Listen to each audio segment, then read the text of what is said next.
ആദ്യമായി തന്നെ കൃപാസനം മാതാവിൻ്റെ ഈ അൾത്താരയിൽ വന്ന് സാക്ഷ്യം പറയാൻ സാധിച്ചതിൽ മാതാവിനോടും ഈശോയോടും ഞാൻ നന്ദി പറയുന്നു. എൻ്റെ പേര് അനു ട്രിസ ജെയ്സൺ. ഞാൻ കോട്ടയം ജില്ലയിലെ കിടങ്ങൂർ ഇടവകാംഗമാണ്. ഞാൻ ഒക്ടോബർ 11, 2023 ആദ്യമായി ഉടമ്പടി എടുത്തത്. ഞാൻ ആദ്യമായി കൃപാസനം മാതാവിനെ പറ്റി കേൾക്കുന്നത് എൻ്റെ കൂട്ടുകാരിയുടെ അമ്മയ്ക്കുണ്ടായ ഒരു രോഗസൗഖ്യത്തിലൂടെയാണ്. ഇക്കാര്യം ഞാൻ എൻ്റെ പപ്പായോടും അമ്മയോടും വന്ന് പറഞ്ഞപ്പം അവർ കൃപാസനത്തിൽ വരികയും 2019 എൻ്റെ പപ്പ വന്ന് ഉടമ്പടി എടുക്കുകയും ചെയ്തു. അതിനുശേഷം പപ്പ ഒരു 2-3 തവണ ഉടമ്പടി പുതുക്കുകയും കൃപാസനത്തിലെ ഉടമ്പടി റാലിയിൽ പങ്കെടുക്കുകയും ചെയ്തു. അതിനുശേഷം കൊറോണയ്ക്ക് ശേഷം പപ്പായ്ക്ക് കൃപാസനത്തിൽ വരാൻ സാധിച്ചിരുന്നില്ല. ഞാൻ എൻ്റെ +2 പഠനത്തിന് ശേഷം ജർമ്മൻ ലാംഗ്വേജ് പഠിക്കാൻ ആരംഭിച്ചു. മൊത്തത്തിൽ ലാംഗ്വേജ് എനിക്ക് പാടായിരുന്നു. അതുകൊണ്ട് തന്നെ ജർമ്മൻ ലാംഗ്വേജ് ഞാൻ പേടിയോടുകൂടിയാണ് പഠിച്ചു തുടങ്ങിയത്. എന്നാൽ ഞാൻ ജർമ്മൻ ലാംഗ്വേജ് അത്യാവശ്യം കുഴപ്പമില്ലാതെ പഠിച്ചു. B1 എക്സാം എഴുതി. B1 എക്സാം ഞാൻ ജസ്റ്റ് B2 മുമ്പുള്ള ഒരു പ്രിപ്പറേഷൻ പോലെ മാത്രമാണ് എഴുതിയത്. അത് പാസ്സാകുമെന്നൊന്നും ഞാൻ ഒട്ടും വിചാരിച്ചിരുന്നില്ല. അത് ജസ്റ്റ് B2 വേണ്ടി ഒരു പ്രിപ്പറേഷനായിട്ട് മാത്രം. പക്ഷേ ഞാൻ ആ B1 exam full module first attempt പാസ്സായി. അതെനിക്ക് വളരെ വലിയൊരു അത്ഭുതമായിരുന്നു. അത് വെച്ച് ഞാൻ എൻ്റെ വിസ പ്രോസസ്സിങ്ങും എൻ്റെ ജർമ്മനിയിലേക്ക് പോകാനുള്ള എല്ലാ പ്രോസസ്സിങ്ങും സ്റ്റാർട്ട് ചെയ്തു. ഈ B1 full module first attempt പാസ്സാവാൻ സാധിച്ചപ്പം എൻ്റെ കോൺഫിഡൻസ് ലെവൽ കൂടി. ഞാൻ വിചാരിച്ചു ഇതേപോലെ തന്നെ ആയിരിക്കും B2. എനിക്ക് B1 കിട്ടിയതുപോലെ തന്നെ ഫസ്റ്റ് അറ്റംപ്റ്റിൽ തന്നെ എനിക്ക് B2 ക്ലിയർ ചെയ്യാൻ പറ്റും എന്ന് ഞാൻ ഉറപ്പിച്ച് വിശ്വസിച്ചു. അങ്ങനെ എൻ്റെ B2 കോഴ്സിന് ശേഷം എനിക്ക് ഏകദേശം ഒരാഴ്ചയ്ക്കുള്ളിൽ തന്നെ എക്സാം എഴുതാൻ സീറ്റ് കിട്ടി. അങ്ങനെ ഞാൻ ട്രിവാൻഡ്രത്ത് പോയി എൻ്റെ B2 ഫുൾ മൊഡ്യൂൾ എക്സാം എഴുതി. അപ്പോൾ എക്സാം വലിയ എളുപ്പമൊന്നും അല്ലായിരുന്നിട്ടും കൂടി എൻ്റെ കോൺഫിഡൻസിൽ എൻ്റെ കോൺഫിഡൻസ് ഞാനതിൽ ഉറച്ച് വിശ്വസിച്ചു. എനിക്ക് ഫുൾ മൊഡ്യൂൾ കിട്ടുമെന്ന് ഉറപ്പിച്ച് വിശ്വസിച്ചു. ഫുള്ളില്ലെങ്കിൽ തന്നെ 3 മൊഡ്യൂളെങ്കിലും ഫസ്റ്റ് അറ്റംപ്റ്റ് കിട്ടുമെന്ന് ഞാൻ ഉറപ്പിച്ച് വിശ്വസിച്ചിരുന്നു. പക്ഷേ റിസൾട്ട് വന്നപ്പം എനിക്ക് ആകെ 1 മൊഡ്യൂൾ സ്പീക്കിംഗ് മാത്രമേ കിട്ടിയുള്ളൂ. അത് എന്നെ ഒത്തിരിയേറെ തളർത്തിക്കളഞ്ഞു. കാരണം പഠിക്കുന്ന കാര്യത്തിൽ ഇങ്ങനെയൊരു തോൽവി എനിക്ക് സംഭവിക്കുമെന്ന് ഞാൻ ഒരിക്കലും വിചാരിച്ചിരുന്നില്ല. കാരണം ഞാൻ പൊതുവേ അത്യാവശ്യം പഠിക്കുന്ന ഒരാളാണ്.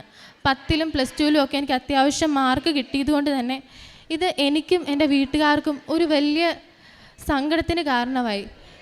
കാരണം B1 കൂടെ മൊത്തം ഫുൾ മൊഡ്യൂൾ ഫസ്റ്റ് അറ്റംപ്റ്റ് കിട്ടിയേച്ച് B2 ഒറ്റ മൊഡ്യൂളായി പോയത് എനിക്ക് വിശ്വസിക്കാൻ പോലും പറ്റാത്തൊരു സംഭവമായിരുന്നു. അതിന് ശേഷം ഞാൻ എൻ്റെ B2 ബാക്കി 3 എഴുതാൻ വേണ്ടിയുള്ള ശ്രമത്തിലായിരുന്നു. എനിക്ക് 3 മൊഡ്യൂൾ ഒരുമിച്ച് എഴുതാനുള്ള സീറ്റ് കിട്ടിയില്ലെങ്കിലും 2 മൊഡ്യൂളിന് വേണ്ടി ഞാൻ ഡേറ്റ് എടുത്തു. ഹൈദരാബാദിൽ പോയി ഞാൻ എക്സാം എഴുതി. എനിക്ക് ആ 2 മൊഡ്യൂൾ കിട്ടി. അങ്ങനെ മൊത്തം എനിക്ക് എൻ്റെ 3 മൊഡ്യൂൾ റൈറ്റിങ്ങും ഹിയറിങ്ങും റീഡിങ്ങും സ്പീക്കിങ്ങും ഹിയറിങ്ങും റീഡിങ്ങും എനിക്ക് കിട്ടി. ഇനിയുള്ളത് എനിക്ക് റൈറ്റിംഗ് ആണ്. റൈറ്റിങ്ങിന് വേണ്ടി അതൊറ്റ മൊഡ്യൂളായിട്ട് ഞാൻ ഒത്തിരി സ്ഥലത്ത് അപ്ലൈ ചെയ്തു. അതിനെനിക്കൊരു ഡേറ്റ് കിട്ടുന്നേ ഉണ്ടായിരുന്നില്ല. ഞാൻ ഒത്തിരി ഏജൻറ്റുമാരെ സമീപിച്ചു, സ്വന്തമായി അപ്ലൈ ചെയ്തു. അങ്ങനെ ഒത്തിരി നാൾ ആ ഒരു ഡേറ്റിന് വേണ്ടി ഞാൻ ഓടി നടന്നു. പക്ഷേ എനിക്ക് കിട്ടുന്നുണ്ടായിരുന്നില്ല. ഞാൻ ഒത്തിരി ആൾക്കാരോട് പറഞ്ഞു, ടീച്ചർമാരോട് പറഞ്ഞു. എനിക്കൊരു ഡേറ്റിന് വേണ്ടി ഞാൻ ഒത്തിരി ഓടി നടന്നു. പക്ഷേ എനിക്ക് ഒരു മൊഡ്യൂളായിട്ട് എവിടുന്നും ആരും ഒരു സീറ്റ് എടുത്ത് തരുന്നുണ്ടായിരുന്നില്ല. ഈ സമയത്താണ് ഞാൻ B1 വെച്ച് എൻ്റെ പ്രോസസ്സിങ് സ്റ്റാർട്ട് ചെയ്തത്. ഏകദേശം തീർന്നു. എനിക്ക് വിസ ജർമ്മനിയിൽ നിന്ന് ഡിസ്പാർച്ച് ആയി എന്ന് മെയിൽ വന്നു. ആ സമയത്താണ് എൻ്റെ ജർമ്മനിയിലുള്ള എൻ്റെ നഴ്സിംഗ് സ്കൂളുകാർ എനിക്ക് മെയിൽ അയച്ചു. B2 ഫുൾ മൊഡ്യൂൾ ഇല്ലാതെ നിനക്കിനി ജർമ്മനിയിലേക്ക് പോകാൻ പറ്റത്തില്ല. കാരണം നീ പോകാനിരിക്കുന്ന ജർമ്മനിയിലുള്ള സ്ഥലത്തെ റൂള് മൊത്തം ചേഞ്ചായി. ഇനി B2 ഫുൾ മൊഡ്യൂൾ ഇല്ലാതെ നിനക്ക് അങ്ങോട്ട് പോകാൻ പറ്റത്തില്ലെന്ന് എന്നോട് പറഞ്ഞു. അതെനിക്ക് അത് ഞങ്ങളുടെ കുടുംബത്തിന് മൊത്തം ഒരു വലിയ സങ്കടമായിരുന്നു. കാരണം ജർമ്മനിക്ക് പോകാൻ വേണ്ടിയുള്ള ഏകദേശം എല്ലാ പ്രിപ്പറേഷൻസും ഞങ്ങൾ നടത്തി കഴിഞ്ഞിരുന്നു. അത്യാവശ്യം ഡ്രസ്സ് വാങ്ങി, അടുത്തുള്ള റിലേറ്റീവ്സിനോട് പറഞ്ഞു. അങ്ങനെ ഒത്തിരി പ്രിപ്പറേഷൻസ് അതിന് വേണ്ടി ചെയ്തു. ആ മെയിൽ വരുന്നതിന് തൊട്ട് മുമ്പ് വരെ ഒരു 10-20 ദിവസം കഴിഞ്ഞ് ജർമ്മനിക്ക് പോകുമെന്ന് ഉറച്ച് വിശ്വസിച്ചിരുന്നു ഞങ്ങൾ. പക്ഷേ ആ മെയിൽ വന്നതോടുകൂടി ഞങ്ങളുടെ മൊത്തത്തിലുള്ള എല്ലാ സമാധാനവും പോയി. ഇങ്ങനെ വളരെ സങ്കടപ്പെട്ടിരിക്കുന്ന സമയത്താണ് എന്നോട് എൻ്റെ പപ്പ പറഞ്ഞത്, നമുക്ക് കൃപാസനത്തിൽ പോയി പ്രാർത്ഥിക്കാം, കൃപാസനം മാതാവിൻ്റെ അടുത്ത് പോയി പ്രാർത്ഥിക്കാമെന്ന് പറഞ്ഞു. അങ്ങനെ ഞാനും അമ്മയും പപ്പായും കൂടി കൃപാസന മാതാവിൻ്റെ ഈ അൾത്താരയിൽ വന്ന് പ്രാർത്ഥിച്ചു. ഇവിടെ വന്നപ്പം എനിക്ക് എല്ലാവരും ഉടമ്പടി എടുക്കുന്നത് കണ്ടപ്പം എനിക്കും ഉടമ്പടി എടുക്കണമെന്ന് തോന്നി. അങ്ങനെ അടുത്ത തവണ ഞാൻ പപ്പായിൻ്റെ കൂടെ ഇവിടെ വന്ന് ഉടമ്പടി എടുത്തു. ഉടമ്പടി എടുത്തപ്പോൾ ഞാൻ സാധാരണ എല്ലാവരും ചെയ്യുന്ന പോലെ തന്നെ പ്രത്യക്ഷീകരണ പ്രാർത്ഥനയും സായാഹ്ന പ്രാർത്ഥനയും പിന്നെ എന്നും പള്ളിയിൽ പോവും, ബൈബിൾ വായിക്കും. ഇത്രയൊക്കെ മാത്രമേ ഞാൻ ചെയ്യുന്നുണ്ടായിരുന്നുള്ളൂ. പക്ഷേ ഞാൻ കൂടുതലായിട്ട് കാരുണ്യ പ്രവൃത്തികളൊന്നും എന്നെക്കൊണ്ട് ചെയ്യാൻ പറ്റിയില്ല. ഞാൻ എന്നെക്കൊണ്ട് പറ്റുന്ന രീതിയിൽ മറ്റുള്ളവരെയൊക്കെ ചെറുതായിട്ടൊക്കെ സഹായിക്കുമെന്നല്ലാതെ കൂടുതൽ കാരുണ്യപ്രവൃത്തികളൊന്നും ചെയ്യുന്നുണ്ടായിരുന്നില്ല. എൻ്റെ ഏറ്റവും വലിയ ലക്ഷ്യമായിട്ട് ഞാൻ കണ്ടിരുന്നത് എൻ്റെ ആ 4ാമത്തെ മൊഡ്യൂളായ റൈറ്റിങ്ങും കൂടെ എങ്ങനെയെങ്കിലും പാസ്സാകണമെന്നായിരുന്നു. അതിനുവേണ്ടി ഞാൻ പഠിക്കുക മാത്രം ചെയ്തു, പഠിച്ചു, അതിൻ്റെ കൂടെ പ്രാർത്ഥിച്ചു. എന്നാലും കൂടുതൽ എൻ്റെ പഠനത്തിനായിരുന്നു ഞാൻ മുൻഗണന കൊടുത്തത്. അങ്ങനെ ഉടമ്പടിക്ക് ശേഷം ഞാൻ 2 തവണയും കൂടെ എൻ്റെ എക്സാം എഴുതി, റൈറ്റിംഗ് എക്സാം എഴുതി. അപ്പം ഞാൻ വിശ്വസിച്ചു, ഞാൻ നന്നായിട്ട് പഠിച്ചിട്ടുമുണ്ട്, ഉടമ്പടിക്ക് ശേഷം എനിക്ക് കിട്ടിയ സീറ്റാണ്, മാതാവ് എന്നെ ജയിപ്പിക്കുമെന്ന് ഞാൻ ഉറപ്പായിട്ടും വിശ്വസിച്ചു. അങ്ങനെ ഞാൻ ആ 2 എക്സാം എഴുതി തുടർച്ചയായി അത് ഫെയിലായിപ്പോയി. ആ ഫെയിലായതിന് ശേഷം എന്നോട് എൻ്റെ പപ്പ പറഞ്ഞു, നീ ഇത്രയും പഠിച്ചിട്ടും നിനക്ക് പാസ്സാവാൻ പറ്റുന്നില്ലെങ്കിൽ, B2 നീ തോറ്റു പോവുകയാണെങ്കിൽ അതിനാകെ ഒരു കാരണമേ ഉള്ളൂ, നിനക്ക് ദൈവാനുഗ്രഹത്തിൻ്റെ കുറവ് കാരണം മാത്രമാണ് നീ തോറ്റു പോകുന്നത്. നീ മാതാവിൻ്റെ അടുത്ത് പോയി മുട്ടിപ്പായിട്ട് പ്രാർത്ഥിക്കണം, നിനക്ക് വേണ്ടി നീ തന്നെ പ്രാർത്ഥിക്കണം, മാതാവിനോട് കൂടെ വന്ന് പരീക്ഷ എഴുതാൻ പറയണം. അപ്പോൾ അതെനിക്ക് ഭയങ്കര വിഷമമായിപ്പോയി. കാരണം എൻ്റെ ഒരു മിസ്റ്റേക്ക് കാരണമാണല്ലോ എന്ന് എനിക്കത് ഭയങ്കര സങ്കടമായിപ്പോയി. ഞാനങ്ങനെ കൃപാസനത്തിൽ മാതാവിൻ്റെ അടുത്ത് വന്ന് ഉടമ്പടി പുതുക്കി അച്ഛൻ്റെ കയ്യിൽ നിന്ന് ബ്ലെസ്സിങ്സ് വാങ്ങി. ഞാൻ ഇത്രയും നാളും എക്സാം എഴുതാൻ വേണ്ടി പ്രിപ്പയർ ചെയ്തതുപോലെയല്ല ഇത്തവണ ഞാൻ പ്രിപ്പയർ ചെയ്തത്. ഞാൻ അതിനുവേണ്ടി കാര്യമായിട്ടൊന്നും പഠിച്ചില്ല. ഞാൻ പഠിക്കേണ്ട സമയത്തെല്ലാം സാക്ഷ്യം കേട്ടു, ഉടമ്പടി ധ്യാനങ്ങൾ കൂടി, അങ്ങനെ പത്രങ്ങൾ വിതരണം ചെയ്തു. അങ്ങനെയൊക്കെയായിരുന്നു എൻ്റെ ഉടമ്പടി ജീവിതം. എക്സാമിന് മുമ്പുള്ള പ്രിപ്പറേഷൻസ്. ഞാൻ മാതാവിനോട് പറഞ്ഞു, ഇതെൻ്റെ 5ാമത്തെ റൈറ്റിംഗ് ആണ്, ഈ 5ാമത്തെ റൈറ്റിംഗ് എനിക്ക് പാസ്സാക്കി തരണം. കാരണം ഇനി എനിക്ക് വേറൊരു എക്സാം സെൻറ്ററിലേക്ക് പോകാൻ എൻ്റെ മാതാവ് ഇടവരുത്തരുത്. ഇതിനു വേണ്ടി ഞങ്ങൾ ഒത്തിരി പൈസ മുടക്കി. ഇനി എൻ്റെ പപ്പായൻ്റെയും അമ്മേൻ്റെയും കയ്യിൽ നിന്ന് ഈ റൈറ്റിങ്ങിന് വേണ്ടി പൈസ മുടക്കാൻ മാതാവ് ഇടവരുത്തരുത്. എൻ്റെ കൂടെ വന്ന് മാതാവ് എക്സാം എഴുതി തരണം എന്ന് ഞാൻ മാതാവിനോട് കരഞ്ഞ് പ്രാർത്ഥിച്ചു. അങ്ങനെ എനിക്ക് പൂനെയിൽ എക്സാം എഴുതാൻ കിട്ടി. ഞാൻ ഇവിടുന്ന് പോയപ്പം മാതാവിനോട് കൂടെ വരണം എന്ന് പറഞ്ഞാണ് ഞാൻ പൂനെയിലേക്ക് പോയത്. പൂനെയിൽ ട്രെയിനിലിരിക്കുന്ന സമയത്ത് മൊത്തം ഞാൻ ഉടമ്പടി ധ്യാനങ്ങൾ കൂടുകയും സാക്ഷ്യങ്ങൾ കേൾക്കുകയും ഒക്കെ ആയിരുന്നു ചെയ്തത്. ഞാൻ അവിടെ പോയി എക്സാം എഴുതി. ഞാൻ മാതാവിൻ്റെ ഉടമ്പടി തൈലവും വിശുദ്ധമായ ഉപ്പും കാശുരൂപവും ഒക്കെ പിടിച്ചുകൊണ്ടായിരുന്നു ഞാൻ എക്സാം എഴുതിയത്. ഞാൻ എൻ്റെ എക്സാം റൈറ്റിംഗ് എഴുതി കഴിഞ്ഞപ്പോൾ ഞാൻ മാതാവിനെ ആ റൈറ്റിങ്ങിൽ എഴുതിയതെല്ലാം ഞാൻ മാതാവിനെ കാണിച്ചു കൊടുത്തു. മാതാവ് അത് നോക്കണം, മാതാവായിരിക്കണം എൻ്റെ പേപ്പർ ചെക്ക് ചെയ്യേണ്ടതെന്ന് പറഞ്ഞിട്ടാണ് ഞാൻ എക്സാം ഹാളിൽ നിന്ന് പുറത്തിറങ്ങിയത്. അങ്ങനെ അതിൻ്റെ റിസൾട്ട് വെറും 24 മണിക്കൂറിനുള്ളിൽ തന്നെ വന്നു. ഞാൻ എക്സാം എഴുതി വീട്ടിലെത്തുന്നതിന് മുമ്പ് തന്നെ അതിൻ്റെ റിസൾട്ട് വന്നു. ഞാൻ ട്രെയിനിലിരുന്നപ്പോഴായിരുന്നു അതിൻ്റെ റിസൾട്ട് വന്നത്. ഞാൻ B2 ഫുൾ മൊഡ്യൂൾ അങ്ങനെ പാസ്സായി. മാതാവിൻ്റെ കൃപയാൽ ഞാൻ B2 ഫുൾ മൊഡ്യൂൾ പാസ്സായി.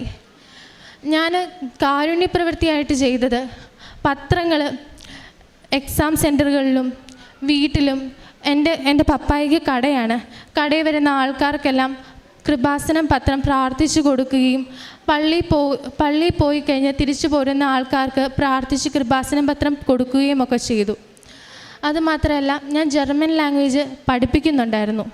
അതിൽ നിന്ന് കിട്ടുന്ന പൈസയുടെ ഒരു ഭാഗം ഞാൻ പാവങ്ങൾക്ക് സഹായിക്കാൻ വേണ്ടി കൊടുക്കുമായിരുന്നു. എൻ്റെ ഒരു കൂട്ടുകാരിൻ്റെ അവളുടെ അനിയത്തിയെ പഠിപ്പിക്കാൻ വേണ്ടി ട്യൂഷൻ എടുക്കാമോ എന്ന് എന്നോട് ചോദിച്ചു. അപ്പം ഞാൻ അവൾക്ക് ട്യൂഷൻ എടുത്തു കൊടുത്തു. അങ്ങനെയൊക്കെയാണ് എൻ്റെ പ്രേക്ഷിത പ്രവർത്തനം ഞാൻ ചെയ്തത്. ഇതാണ് എൻ്റെ ഒന്നാമത്തെ സാക്ഷ്യം. എൻ്റെ രണ്ടാമത്തെ സാക്ഷ്യം എൻ്റെ കുടുംബ പ്രശ്നങ്ങളെക്കുറിച്ചുള്ളതാണ്. എൻ്റെ ഓർമ്മ വെച്ച കാലം മുതലേ എൻ്റെ പപ്പായിൻ്റെ കുടുംബവും ഞങ്ങളും തമ്മിൽ വലിയ മിണ്ടാട്ടവോ ഒന്നുമില്ലായിരുന്നു. എപ്പോഴും വഴക്കും കേസും അതിർത്തി പ്രശ്നങ്ങളും ഒക്കെ ആയിരുന്നു. അവർ ഞങ്ങളോട് കണ്ട് സംസാരിക്കുവോ ഒന്ന് ചിരിക്കുവോ ഒന്നും ചെയ്യത്തില്ലായിരുന്നു. അപ്പം ഞാൻ മാതാവിൻ്റെ അടുത്ത് ഉടമ്പടി പുതുക്കിയപ്പം മാതാവിനോട് ഇത്ര മാത്രമേ പറഞ്ഞുള്ളൂ, ഇനി ഞങ്ങളുടെ കുടുംബങ്ങൾ തമ്മിൽ പ്രശ്നമൊന്നും ഉണ്ടാവരുതെന്ന്. പക്ഷേ മാതാവ് അവരുടെ മനസ്സ് മാറ്റി അവരെ കൊണ്ട് ഞങ്ങളോട് ഇങ്ങോട്ട് വന്ന് സംസാരിപ്പിച്ചു. അങ്ങനെ ഇപ്പം വലിയ കുഴപ്പമില്ലാതെ മുന്നോട്ട് പോകുന്നു. എൻ്റെ മൂന്നാമത്തെ സാക്ഷ്യം എൻ്റെ അയർലൻഡിലുള്ള കസിൻ ചേച്ചിയുടെ കുഞ്ഞിൻ്റെ രോഗസൗഖ്യമാണ്. കുഞ്ഞുണ്ടായതിന് ശേഷം കുഞ്ഞിൻ്റെ ബ്ലഡിലെ ഷുഗറിൻ്റെ ലെവലും ഓക്സിജൻ്റെ ലെവലും എല്ലാം താഴ്ന്നു പോയി. കുഞ്ഞ് വെൻറ്റിലേറ്ററിലായിരുന്നു. എന്നെ 2-3 ദിവസം കുഞ്ഞ് വെൻറ്റിലേറ്ററിലായിരുന്നു. വളരെ ക്രിറ്റിക്കലായിട്ടുള്ള അവസ്ഥയായിരുന്നു ആ കുഞ്ഞിന്. അങ്ങനെ എല്ലാവരും ഭയങ്കരമായിട്ട് പ്രാർത്ഥിക്കുകയും മാതാവിനോട് കൃപാസന മാതാവിൻ്റെ കൊന്ത വെച്ച് കുഞ്ഞിൻ്റെ അടുത്ത് കൊന്ത വെച്ച് പ്രാർത്ഥിക്കുകയും ഒക്കെ ചെയ്യുമായിരുന്നു. അങ്ങനെ ഞാൻ കുഞ്ഞിന് വേണ്ടി light A candle prayer request ഇട്ട് പ്രാർത്ഥിച്ചു. അതിൻ്റെ ഫലമായി കുഞ്ഞ് അത്ഭുതകരമായി രക്ഷപ്പെട്ടു. ഇപ്പോൾ കുഞ്ഞ് യാതൊരു കുഴപ്പവും ഇല്ലാതെ സുഖമായി വീട്ടിലേക്ക് ഡിസ്ചാർജ് വാങ്ങിപ്പോന്നു. എൻ്റെ നാലാമത്തെ സാക്ഷ്യം എൻ്റെ കസിൻ ചേച്ചിയുടെ OET റിസൾട്ടാണ്. ചേച്ചി ഒത്തിരി തവണ സൗദിയിൽ നിന്നും എക്സാം എഴുതി, പക്ഷേ ചേച്ചിക്ക് പാസ്സാവാൻ പറ്റുന്നില്ലായിരുന്നു.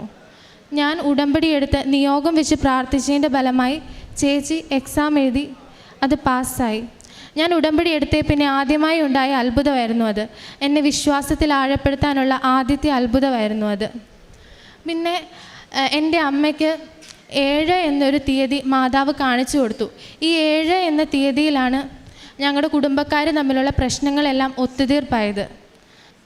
ഞാൻ ഈ ഉടമ്പടി രണ്ടാമത് പുതുക്കിയ ശേഷമാണ് എനിക്ക് മാതാവുമായി കൂടുതൽ അടുക്കാൻ സാധിച്ചത്. ആദ്യം ഞാൻ ഉണ്ടായിരുന്നെങ്കിൽ പോലും എനിക്ക് എൻ്റെ പഠനമായിരുന്നു എൻ്റെ ഏറ്റവും മുന്നിലുള്ള ആദ്യത്തെ കാര്യം. പക്ഷേ ഉടമ്പടി പുതുക്കിക്കഴിഞ്ഞ് ഞാൻ അല്ലെങ്കിൽ തന്നെ ആദ്യം തൊട്ടേ എൻ്റെ വീടിൻ്റെ അടുത്തായിരുന്നു പള്ളി. ഞാൻ ചെറുപ്പം തൊട്ടേ എന്നും പള്ളിയിൽ പോകുന്ന ഒരാളാണ്. പക്ഷേ ഞാൻ ചിലപ്പോൾ പള്ളിയിൽ പോയി പല വിചാരത്തോടു കൂടിയൊക്കെ പള്ളിയിൽ ഇരിക്കാറുണ്ടായിരുന്നു.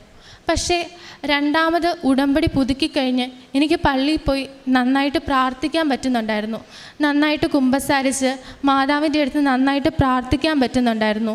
വിശ്വാസത്തോടെ നന്നായിട്ട് പ്രാർത്ഥിക്കാൻ, ഒരുക്കത്തോടെ പ്രാർത്ഥിക്കാൻ എനിക്ക് സാധിക്കുന്നുണ്ടായിരുന്നു. ഈശോയ്ക്കും മാതാവിനും ഈ വിശുദ്ധമായ അൾത്താരയിൽ എനിക്ക് സാക്ഷ്യം പറയാൻ സാധിച്ചതിന് നന്ദി പറയുന്നു. ഇനിയും മാതാവിൻ്റെ പ്രത്യക്ഷീകരണ സാക്ഷിയാക്കി മാറ്റണമേ എന്ന് പ്രാർത്ഥിച്ചുകൊണ്ട് എൻ്റെ ഈ സാക്ഷ്യം അവസാനിപ്പിക്കുന്നു.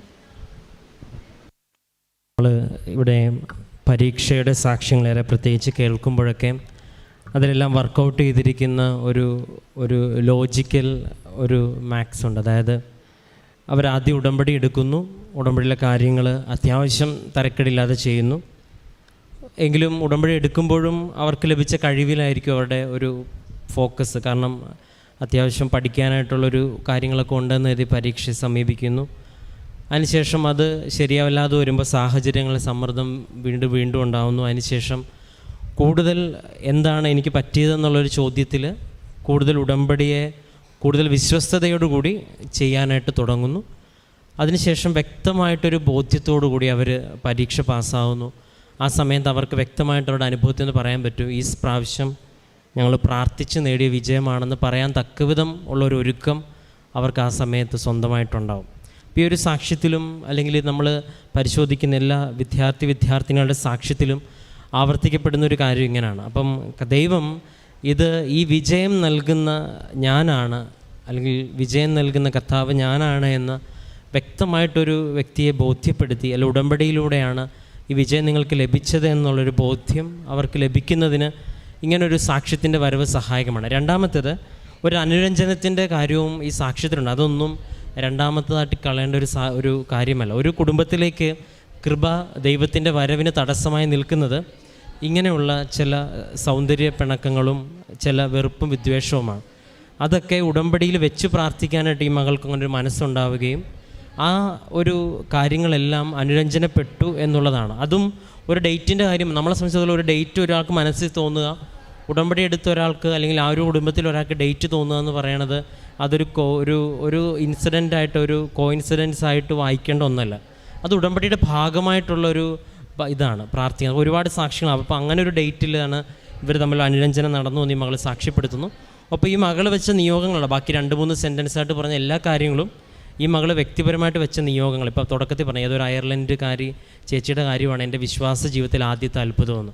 അപ്പോൾ ഒരു നിയോഗം വെച്ച് പ്രാർത്ഥിച്ച് അവർക്ക് ആ കാര്യം നടത്തി അത് സാക്ഷ്യപ്പെടുത്തി വ്യക്തിപരമായ അനുഭവം കിട്ടുന്നു അമ്മയ്ക്ക്, അമ്മയുടെ ജീവിതത്തിലും കുടുംബത്തിലും. അപ്പം ഒരു ഉടമ്പടി ഒരു വ്യക്തിയെയും ഒരു കുടുംബത്തെയും മുഴുവൻ ഇത്തരത്തിലുള്ള വിശ്വാസത്തിൻ്റെ ബോധ്യത്തിലേക്ക് കൊണ്ടുപോകുന്ന സാക്ഷ്യമാണ്. 10-18-19 വയസ്സ് മാത്രമുള്ള ഒരാൾ ഇങ്ങനെ വിശ്വാസത്തിൻ്റെ കാര്യങ്ങളും തൻ്റെ ജീവിതത്തിൽ സംഭവിച്ച ദൈവിക അനുഭവങ്ങളും വലിയൊരു സമൂഹത്തിന് മുമ്പിൽ സാക്ഷ്യമായിട്ട് പറയുവാൻ തക്കവിധം ഉടമ്പടി എന്ന പ്രാർത്ഥന ഒരു വ്യക്തിയെ അനുഭവങ്ങൾ കൊണ്ടും അടയാളങ്ങൾ കൊണ്ട് സ്ഥിരീകരിക്കുന്നു എന്നുള്ളതാണ് ഇതിൽ ഏറ്റവും വലിയ അത്ഭുതം. അതിനുശേഷം ബാക്കിയുള്ള എല്ലാ കാര്യങ്ങളെയും ഈ മകൾക്ക് ലഭിച്ച വിശ്വാസത്തിൻ്റെ വളർച്ചയ്ക്കും പ്രാർത്ഥിക്കുവാനുള്ള അഭിഷേകത്തിനും എല്ലാറ്റിനെയും പ്രതി നമുക്കെല്ലാവർക്കും കരങ്ങളടിച്ച് ദൈവത്തിൻ്റെ നാമം മഹത്വപ്പെടുത്താം. അത്യപൂർവ ദൈവാനുഭവങ്ങൾ ഇനി നിങ്ങൾക്കും സ്വന്തം. ഈ യൂട്യൂബ് ചാനൽ ഇതുവരെ സബ്സ്ക്രൈബ് ചെയ്തിട്ടില്ലെങ്കിൽ ഇപ്പോൾ തന്നെ സബ്സ്ക്രൈബ് ചെയ്യുക. ഈ വീഡിയോ ഇപ്പോൾ തന്നെ നിങ്ങളുടെ സുഹൃത്തുക്കൾക്ക് ഷെയർ ചെയ്തുകൊണ്ട് കർത്താവിൻ്റെ പ്രേക്ഷിതരാകുക.